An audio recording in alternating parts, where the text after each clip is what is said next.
Souvent, dans un projet de sac, on va te demander de créer tes propres ganses. Donc, soit qu'on va te fournir là, un patron de couture, mais par contre, c'est souvent difficile à coudre parce qu'il faut replier la pièce sur le long côté, aller coudre, retourner notre pièce sur le beau côté et c'est vraiment très long et souvent le résultat est plus ou moins joli.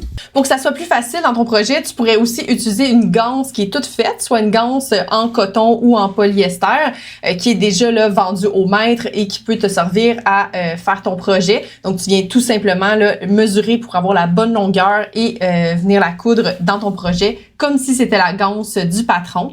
Donc, parfois, c'est vraiment joli là, d'avoir des ganses dans le même tissu que ton sac. Donc, c'est pour ça qu'aujourd'hui, je vais te présenter là, ma méthode toute simple pour être capable de créer tes propres ganses à partir là, d'un patron que tu crées toi-même. Donc, mon nom, c'est Christine et je suis propriétaire d'une école de couture. Donc, à tous les jours, là, j'enseigne des techniques de couture à mes élèves dans l'atelier. Donc, aujourd'hui, je vais vraiment te partager là, ma recette très facile que j'utilise là, à toutes les semaines avec mes élèves pour créer des ganses, des sacs là, qu'on s'amuse à imaginer. Donc, ça peut être vraiment facile à faire à la maison pour toi aussi. Fais juste aller chercher un papier, un crayon et le tissu que tu aimerais utiliser pour faire les ganses. Puis, on va faire ça pas à pas ensemble. Première chose, j'aime toujours faire un petit plan de match pour notre sangle parce que, dans le fond, la sangle peut être plus ou moins large selon ton projet. Donc, tu vas pouvoir adapter là, les calculs selon la largeur de ganse que tu aimerais. Donc, ici, dans le fond, la sangle que je vais viser, elle va être de 1 pouce de largeur. Ou en centimètres, dans le fond, c'est égal à 2,5 cm de largeur. Donc, en premier, là, il faut vraiment établir là, c'est quoi notre largeur de ganse lorsqu'elle va tout être cousue, quelle largeur on préfère. Tu peux aussi même aller là, sur un sac que tu aimes ou que tu as déjà réalisé et venir là, tout simplement mesurer la ganse, la sangle, pour savoir quelle est la largeur que tu préfères. Donc, une fois que ça c'est fait, je vais te montrer un petit peu là, mon schéma qui nous sert à faire la sangle. Donc, ici, la sangle, ça va être une pièce de patron qui va être rectangulaire. La sangle, au niveau de sa longueur, vraiment, ça, c'est la mesure là, que tu peux prendre soit avec un galant mesuré que tu te mets sur l'épaule pour voir jusqu'à où tu veux que le sac, quelle est la hauteur du sac que tu aimerais, ou tu peux aussi aller mesurer là, dans ton patron quelle longueur tu préfères. Ici, dans le fond, je vais aller avec une sangle qui est de 30 cm de long pour avoir là, une petite sangle pour mon projet. Tu pourrais aussi, là, selon le projet, encore une fois, tu peux venir chercher une ganse que tu aimes beaucoup et venir ici, là, la plier en deux, mesurer quelle est la longueur, par exemple, de cette sangle-là, 17. Donc, 17 x 2, je pourrais avoir une sangle de 34 cm. Donc, je te montre un peu rapidement là, comment je réfléchis lorsque je fais ma sangle, parce que ça va te permettre d'adapter là, selon toi ce que tu aimerais. Donc, ici, je me souviens de ma largeur de ma sangle, c'est de 2,5 cm. À chaque fois, dans le fond, pour faire ton patron, pour connaître la dernière mesure qui nous manque pour compléter notre patron. Donc, c'est quoi la largeur de la pièce de tissu que tu as besoin? Tu vas prendre ta largeur de ta sangle et tu vas faire x4, comme ça. Donc, 2,5 x 4, ça va me faire 10 cm. Donc, ça va être la largeur comme ça. Donc, au niveau de la largeur, ça va vraiment être une sangle qui va être pliée en 4 parties égales, comme ça ici. Et au niveau de la longueur, tu peux peut-être réviser ta longueur, 30 cm, ça c'est ma mesure finie. Tandis qu'ici, je pourrais m'ajouter là, de chaque côté de ma sangle des valeurs de couture. Donc, je pourrais m'ajouter là, peut-être 1 cm ici et 1 cm ici pour avoir une sangle avec valeur de couture de 32 cm. Donc ici, c'est vraiment une manière visuelle de réfléchir à notre sangle. Donc, prépare ça et ensuite de ça, on a nos mesures là, 32 par 10 cm. On va aller découper ça dans le tissu. Donc, pour les sangles, souvent, là, vu qu'elles vont changer à chaque projet, je ne vais pas nécessairement me créer une pièce de patron, à moins que vraiment c'est un sac avec des sangles là, que je veux répéter là, plusieurs fois. Donc ici, directement dans mon tissu, je vais prendre une grande règle pour venir m'aider à venir là, tracer mon patron. Donc ici, je me crée vraiment là, à l'équerre avec le côté droit du du tissu pour venir tracer ma ligne. Donc ici, on voit que c'était très mal coupé là, dans le bas de mon tissu. Donc je me suis refait une équerre avec le milieu de mon tissu, comme c'est ici. Pourquoi j'ai plié mon tissu déjà en deux? Hein? Ici, on voit que j'ai 2 épaisseurs. C'est parce que mes sangles, j'en ai besoin de 2 dans mon projet, hein? Une pour chaque côté de mon sac. Donc je vais tout de suite couper les 2 sangles en même temps. Par la suite, dans le fond, j'ai besoin d'aller chercher justement ma longueur. Donc, on avait terminé là, nos calculs avec 32 cm de longueur de sangle. Et ici, au niveau de la largeur, comme ça, je vais aller chercher là, mon 10 cm dont j'ai besoin. Donc ici, pour mon 10, je pourrais me prendre des petites notes en cours de chemin. Comme ça. Le but ici, c'est vu qu'on fait notre patron directement dans le tissu, c'est d'être quand même vraiment très droit, comme ça. Donc, j'arrive à mon 32, comme c'est ici, parce que ça va être beaucoup plus facile là, par la suite pour faire notre projet si notre patron, là, il est bien droit, bien à plat. Et maintenant, avec des épingles, ben, je vais pouvoir venir bien épingler mes sangles, comme ça, et venir là, découper tout le tour.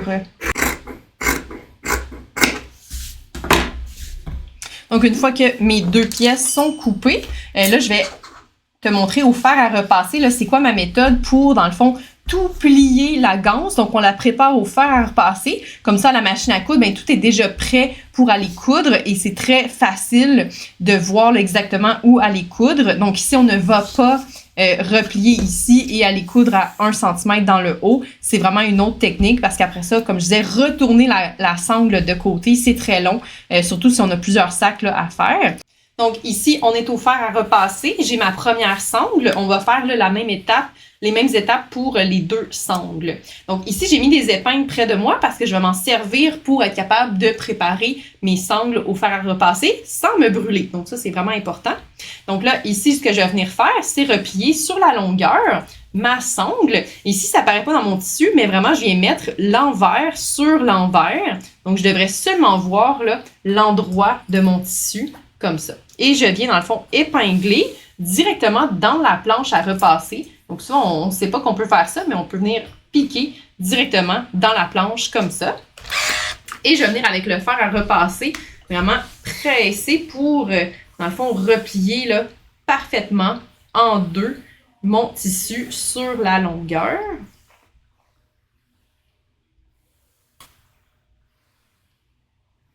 Comme ça. Donc, ici, on prend le temps de vraiment bien presser. On va enlever nos épingles. On va réouvrir notre tissu et on va... Et ici, dans le fond, on a vraiment là, une belle pliure sur l'intérieur. Ça va être beaucoup plus facile ensuite de venir replier le tissu jusqu'à cette pliure-là. Donc, j'ai pris le bas de ma sangle. J'ai pris le bas de mon tissu ici et je le remonte là, pour aller rejoindre la ligne de pliure que je viens de créer. J'utilise encore une fois mes épingles pour venir piquer directement dans ma planche à repasser comme ça. Et je vais tout de suite préparer la même chose dans le haut, comme c'est ici. On vient planter nos épingles directement dans la planche.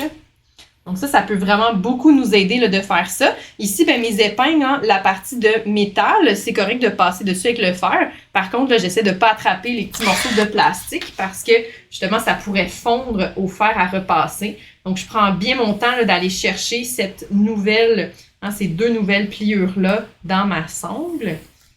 Comme ça. On laisse bien écraser au fer. On vient retirer les épingles comme ça. Et je viens ensuite de ça enfermer. Hein, les côtés ici étaient encore là, à vif, comme ça. Mais grâce à ma pliure, ben là, je peux venir replier pour vraiment enfermer à l'intérieur. Ici, là, tout est bien enfermé pour que ma sangle soit propre à l'extérieur. Je peux venir remettre des épingles pour faire le dernier pli, pour vraiment presser le dernier pli.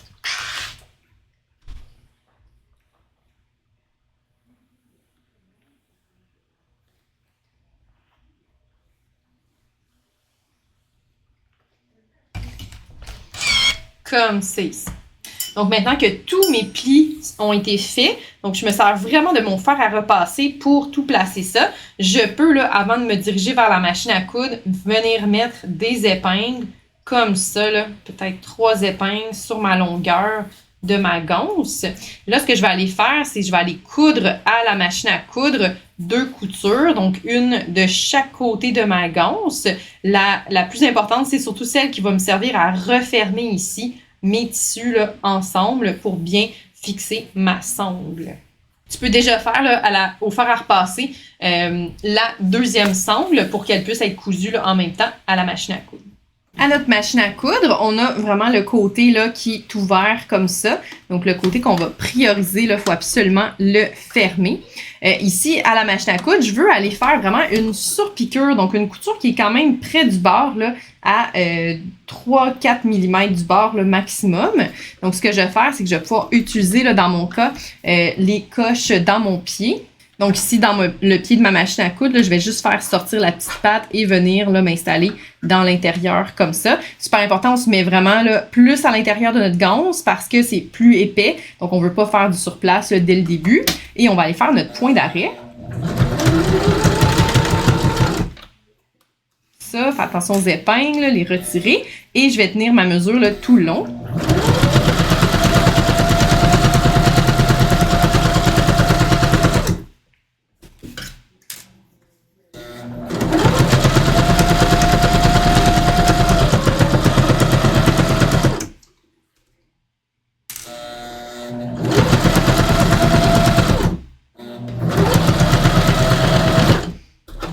Comme ça. Et point d'arrêt à la fin.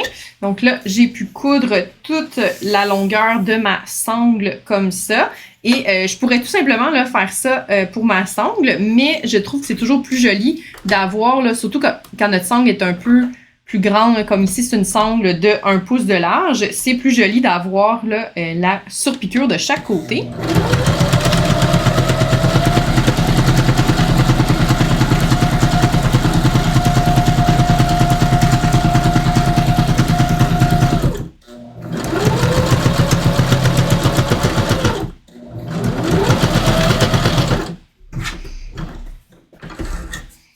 Et voilà. Donc là, je vais aller faire la même chose là, avec ma deuxième sangle. Donc ici, il ne me reste plus qu'à aller couper là, les fils de chacune de mes coutures. Mais c'était vraiment pas plus compliqué que ça au niveau des sangles. Donc on peut en faire vraiment là, de toutes les largeurs, de toutes les longueurs aussi. Puis surtout, là, ce qui est vraiment le fun, c'est d'avoir des sangles qui ont utilisé le même tissu que ton projet. Donc, c'était peut-être un petit peu plus long au fer à repasser, mais par la suite, là, au niveau de la couture, il n'y a pas du tout d'étape où il faut retourner la sangle. Puis aussi, ça nous a permis là, d'être vraiment bien constant au niveau là, de notre surpiqûre comme ça. Donc, si c'est la première fois que tu fais des ganses, peut-être que tu te demandes quel tissu utiliser pour faire ces ganses-là. Et comme tu as pu voir, dans le fond, dans mon projet, moi, j'ai utilisé le même tissu que pour le sac que j'ai créé. Donc, souvent, les sacs, on les fait avec du canevas, un tissu qui est un petit peu plus rigide. Donc, c'est tout à fait là, approprié pour faire ses propres ganses. Et je rajouterai pas, par contre, d'entoilage dans mes ganses parce que souvent, ça fait vraiment beaucoup d'épaisseur. Donc, tu peux vraiment garder là, seulement ton tissu qui est quand même relativement rigide. Ça va être parfait vu qu'il y a 4 épaisseurs en du tissu. Avec notre pliage qu'on fait, là, ça fait des ganses quand même assez solides. Donc, si tu te poses la question là, de savoir c'est quoi la largeur idéale pour faire les ganses d'un sac, moi, j'aime beaucoup là, la largeur de 1 pouce de ganse. Donc, on voit ici là, que ça fait vraiment des sangles qui se tiennent bien sur l'épaule. Mais vraiment, ce que je suggère, c'est toujours d'aller voir là, les sacs qu'on utilise au quotidien, d'aller mesurer c'est quoi leur largeur et d'utiliser ça dans notre projet. Donc, même si le patron là, parlait d'une sangle peut-être plus large, plus étroite, mais va vraiment avec ta préférence parce que tant qu'elle est créée toi-même, ben aussi bien là, la faire sur mesure.